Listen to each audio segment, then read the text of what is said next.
from the top down, we must be inclusive. You have to be loud. You have to be different. The audiences are demanding it.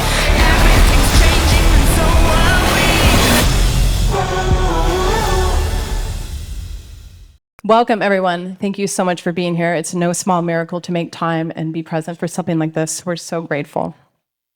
So for this conversation on gender equity, I'm going to ask each of you to talk about a different aspect of equity. And I'm going to start with Laura and Louise, who have been instrumental in bringing 3 women to the screen. It premieres this Friday on Starz. It's absolutely stunning. I watched all 10 episodes, and there's so much sex in this show. Like, I was kind of covering my eyes at some point, which is a good sign. It's a good sign. So just be known, there's a lot of sex. But we're going to talk all about that later. So, Laura, a very veteran writer, series like House of Cards and numerous other credits. What I'd like to talk about with you today is equity and protagonism. I love talking about female protagonism. As the series showrunner, writer, and producer, you had the daunting task of adapting a nonfiction book alongside of its own writer, Lisa Taddeo. What were the distinct challenges and thrills of developing a project like this that is unabashedly female-centered, without judgment of its characters, and one that brings so much nuance to even the most uncomfortable and controversial themes? I don't think I've ever seen so many women on screen since Sarah Polley's wonderful film, Women Talking. The audacity of just women talking to each other about their lives still feels like a miracle. So tell me about your process. Well, I think like everyone here, it just isn't a question that centering women and their stories in all of their complexity is just something we should be doing. It's not something that I inherently question or doubt. So going into the process, we entered in with a lot of confidence that these are stories that deserve to be told, to be seen, and to be supported at the highest level in terms of the artistry, how visually beautiful we wanted to make the show. And that's why we brought Louise Freeberg in to direct our pilot and 2 other episodes. So we really brought just all of our artistic tools to creating a show that was unabashedly female, but in all of its complexity, because I think that's something that we don't see enough, to be able to hold that nuance of how unique each woman's experience is. And how open is the marketplace generally to these types of stories?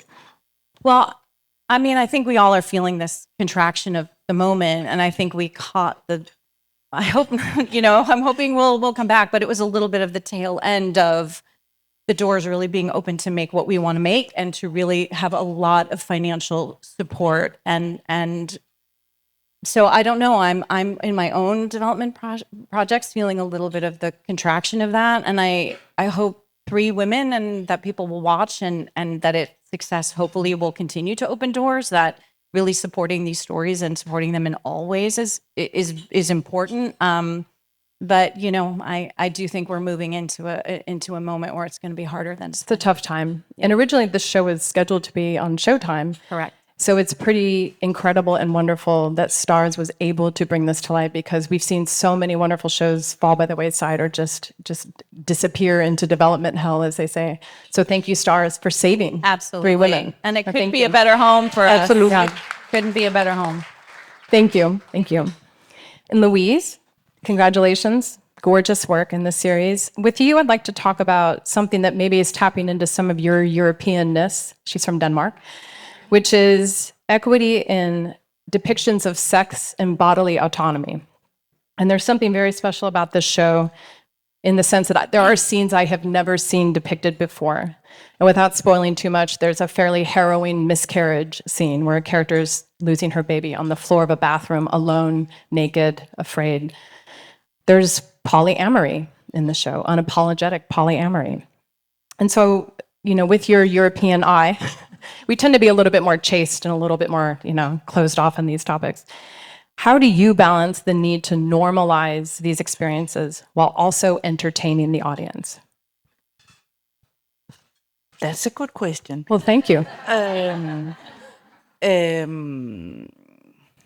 do I balance that? I think we were all working on this project, and we were all working with Lisa's book. So there was a big truth there about how we wanted to talk about. And she's a writer, so she's there to talk to you about how it Exactly. felt to be in the moment. Exactly. And then I think for me, I was always saying, yes, this is about sex, and these are stories about sex, but it's also not about sex at all. So I think all the different sort of scenes, intimate scenes, and the miscarriage is also an intimate scene. We had to sort of talk about the characters, and all the different women have sex means something different to each of them. For some of them, it's actually kind of not problematic, and it's a freeing place to be. For some of them, it's pure performance and pure sort of making yourself accessible to other people's gazes. And for some, it didn't really mean that much, the sex. So I think we had a lot of conversations about that, me and the actors, and you and Lisa. We also talked, we had a wonderful intimacy coordinator attached to the project, Claire Warden, who was there from very early on and was sort of deeply involved because the sex scenes were also kind of, they evolved throughout the episodes with the different characters. Trying to be truthful to the There's a lot of handheld. It's extremely intimate. Yes. And we feel like we are there. Yeah. And not from a sort of like we're peeping. We're actually part of the experience. We can feel the emotional experience of the characters, which feels very different to me as a viewer. Glad. Thank you. You did a great job. Thank you. Thank you so much for that. Nina, hello. Hello. Nice to see you. You have made some of my favorite movies of the last decade or decade plus. Since partnering with the amazing Forrest Whitaker in 2010, you have helped numerous emerging filmmakers make their breakthrough films, including Ryan Coogler with Fruitvale Station, Boots Riley with one of the craziest movies I've ever seen, I'm Sorry to Bother You, Rebecca Hall with the wonderful Passing, and most recently, Erica Tremblay with Fancy Dance, starring Lily Gladstone, which is wonderful if you haven't had a chance to watch it. That's quite a resume, by the way, really. Acknowledging that making any film that isn't Wolverine and Deadpool today is an absolute grueling slog. What are the distinctly challenging aspects of financing female-centered features like Passing and Fancy Dance? So for you, I'd love for you to talk about equity and financing. And this really was sort of at the top of my mind after hearing Cate Blanchett talk about how difficult it was to get Carol made. She spoke of this over the weekend. And that movie had a male director. And it was heartbreaking to hear her say no one wanted to see a movie about two women falling in love. And I don't know if things have changed that much. So tell me if they have, how you overcome the challenges of financing, and tell me what role global financing plays in your process.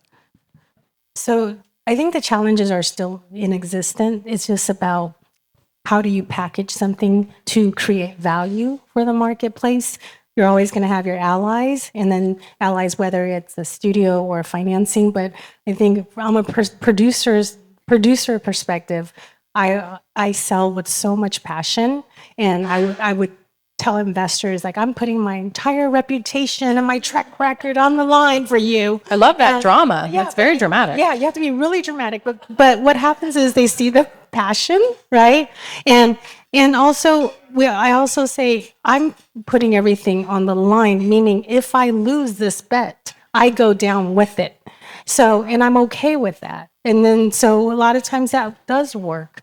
But, you're talking about Passing with Rebecca Hall, who's an incredible filmmaker and artist. We couldn't get that film made.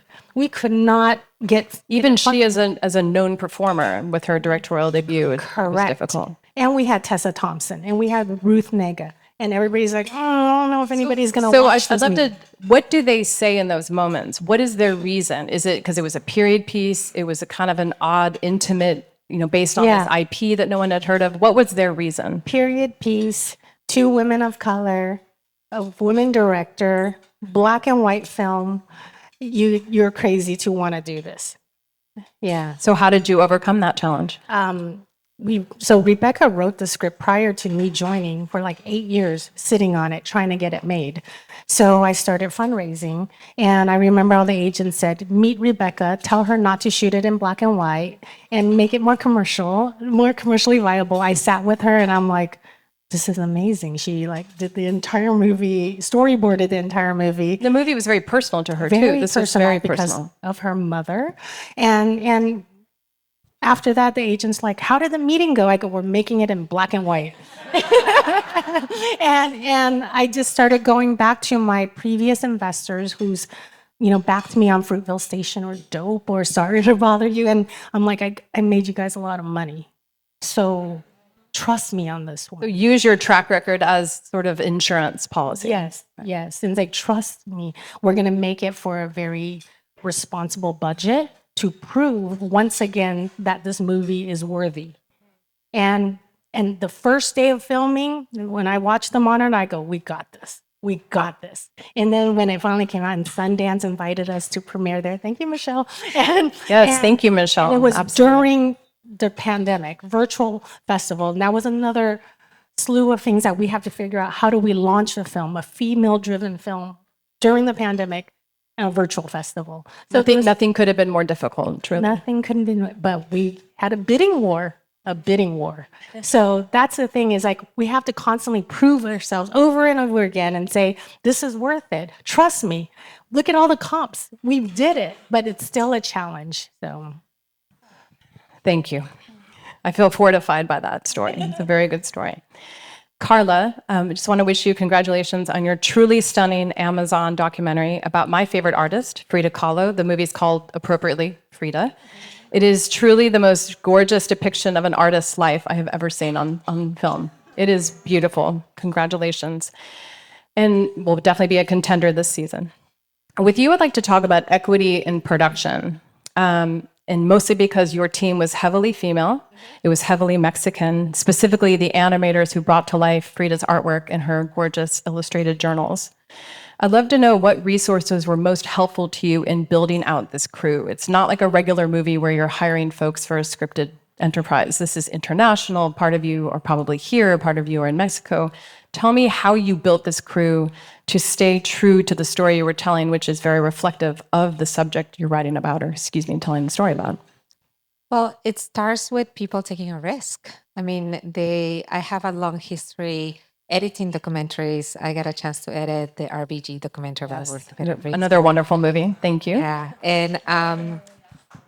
but imagine documentaries, Time Studios, and then Amazon coming in.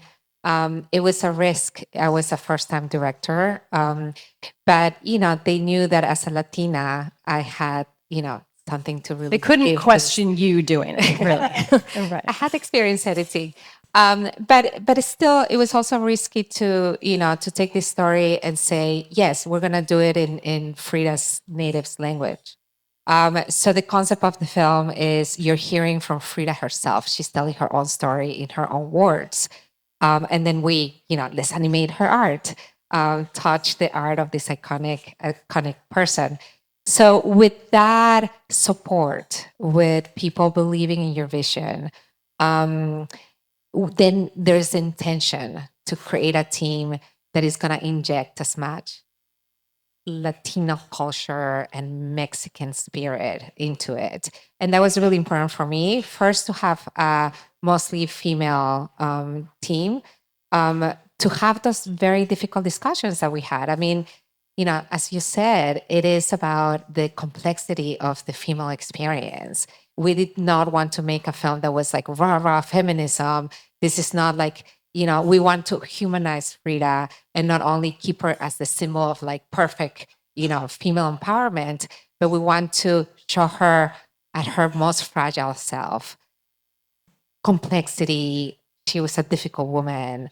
It is difficult feminism. She also, in a lot of ways, invented protagonism for artists, Yes. inserting herself into her paintings, kind of unabashedly, which is kind of wild to think about. Which was never recognized when she was alive. We discovered her, and it was women who discovered her later on. It was really like, women's studies programs in the United States that like told our world, this woman is important because she's making our most intimate, personal experiences important. We need to talk about it. We can talk about our miscarriages. We can talk about our pleasure when we were a young woman, because she did. And she gave herself the permission not to contain her voice. So that was really important for me to create this team where we could have those discussions freely. So having a Mexican female animation team was incredibly important, and injecting the Mexican spirit as much. I'm not Mexican. I'm from Peru, actually, and that was something for me. The environment to create, to give justice as much as we could to this important voice for us Latinos, in a complicated, complex way, was essential. So. Well, you did a beautiful job. I can't wait for everyone to see this movie. It's absolutely stunning. And Kirsten, finally, you are sort of the omniscient eye over all this chaos. I don't know if you chose this station, but it's the station you inhabit in life as Women in Film's CEO. I would love for you to reflect on equity in leadership and hiring at a time when I think we can reflect on decades of progress since Women in Film's founding in 1973, but we are still nowhere near parity in pretty much every aspect of our business, maybe perhaps outside of public relations and a few other corners. So, small question for you. Where is female leadership the most lacking in our business now, egregiously lacking? And what can each of us in this room do today in an actionable way to fix whatever problem you're about to describe? It is a big and complex And do this in like 2 minutes, so just like really quickly. All right, okay. Solve all our issues. It's 2 minutes. So every year we release a report in February, the Reframe report for film, and then in August, the Reframe report for television. In this year's report, it's the first time since we've been doing it that we saw a backslide almost across every category. And the way that the numbers are calculated, it is to account for the overall contraction, right? So this is looking at a set number of projects. And so that feeling, I think, that everybody has, that women, people of color, people with disabilities, transgender people, non-binary people are all feeling this kind of pushback. It's real. We're seeing it in the numbers. I think a lot of us feel it culturally, and we also feel it in the business. I think one of the sort of bright lights has been in intimacy coordinators. There's a little uptick. I heard you guys used one, so thank you for doing that.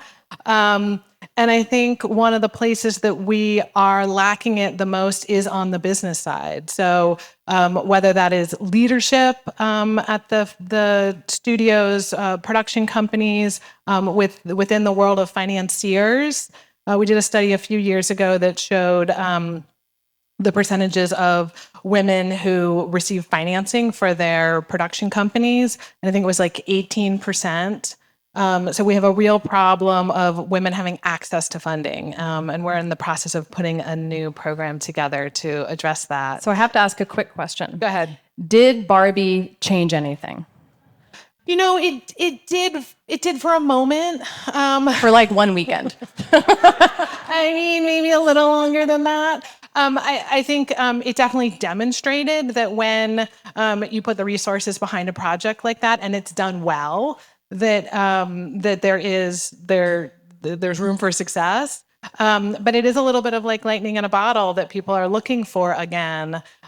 When in actuality, I think there's a lot of incredible stories and storytellers in this room that if we sort of just look next to us, next to me here, we'll find them. And this conversation that's been happening about risk is I think what a lot of women and non-binary people face every day. We are not risky. We make money for the studios and streamers. So, take that quote risk, and there will be a return. Thank you. I feel hopeful, especially after last night. I feel a lot more hopeful. And a final question for each of you. What moment in your career do you wish you'd fought harder for yourself?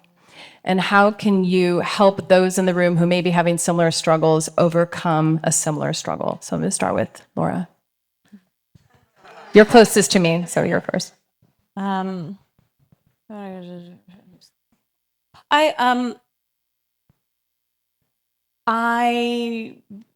not to get too in the weeds of the details, but there was a moment as a writer speaking to a producer when, and this happens all the time, but like I really knew I was right. Like I really knew I was right about this point. And I think as Is this like women, on set or in development or in development, and it was going to take the project in a completely different direction and really get it off the rails. And I think you want to be agreeable and you want to keep the train on the tracks, but I knew at that moment that if I didn't say what I needed to say and potentially risk like it being a difficult conversation, the project was going to not, go forward. And I regret it because it was a great project and it died because of course we went in this other direction because I didn't stand my ground. And maybe it would have died anyway, but I really regret. It's one of the ones that got away.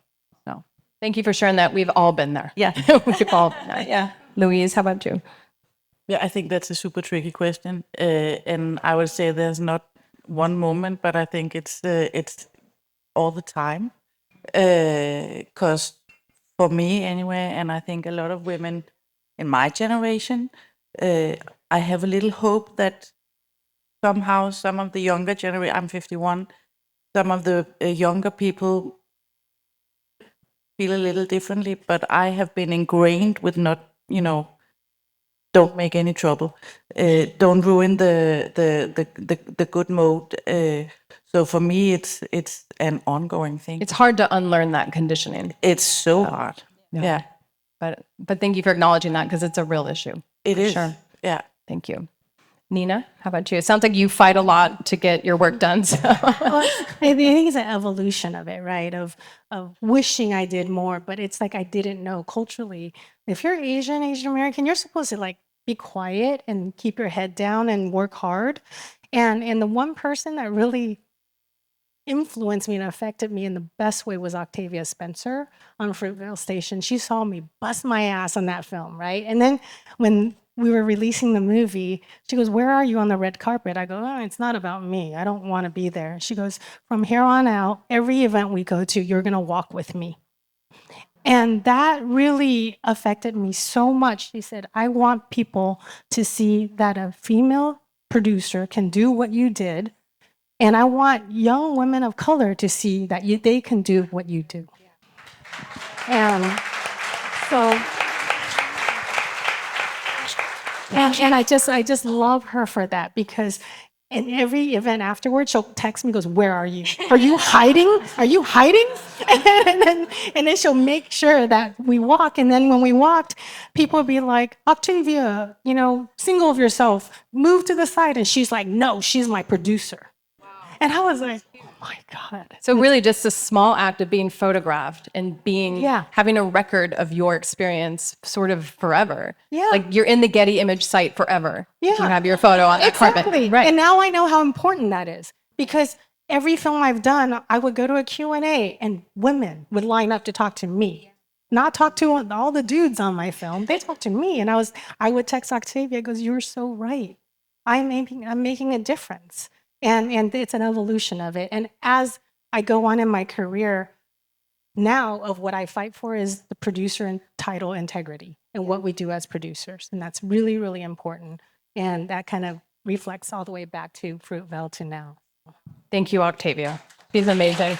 And Carla, how about you? In your experience, either as an editor or now as a filmmaker? I'll say two things. I mean, it's very similar to I think what all of us are experiencing, which is, I heard a lot as an editor because you're really getting hired for your opinions. As an editor, you're writing the film. That's what documentary editors do. And I just kept hearing people describe me as opinionated instead of like confident, and this is why you're hiring me, like for my opinions to write this film. And I wish I had, brought that up. Like, are you describing men editors the same way that you're describing me? And then, And that affects your ability to get hired for the next job. If Yeah. someone's saying, oh, she's too opinionated. Yeah. And that's casting a pall over every hiring opportunity after that. you know, I mean, that's one of the reasons why I love to work with other women and blonde women. You know, I love to like just put it all out in the table and just be really free to get into the discussions, like in a trusting way. I will say one thing that I feel like I faced early on in my career was not being able. There were wonderful women that mentor me, and mentorship, especially when you're learning a craft like editing and directing documentaries, mentorship for me was incredibly important. It made me feel really confident about like knowing the story that I wanted to tell and like feeling really confident about my craft. But I had a really hard time finding women of color to mentor me. And so that's something that I am working on now, to become the mentor of especially other Latinas coming up. And that's key for me because there's, you know, an issue of access. There's so few women of color that like get to, you know, the level of experience that just so few of us do. But there's also the question of excellence. We need to work on those two things at the same time. Is, you know, getting access to this woman, but also lifting up the potential for excellence. And to me, mentorship is, you know, able to do that. So that's something that is incredibly crucial for me. Thank you so much. Very resonant. And Kirsten, close us out. Early in my career, I would have gone to an event like this by myself. And then I worked with a consultant who would say, don't leave your passenger seat empty. Bring somebody from your team with you, bring your mentee with you. And so my assistant is here today. She's fantastic. And she's not Yay here for to assistance. assist me. She's here to have lunch. So bring somebody with you. Wonderful advice. And I want to wish each of you congratulations, really, we appreciate everything you're doing. Your work is stunning, and we're honored to have you here today. Thank you so much. Thank you. So much. Thank you.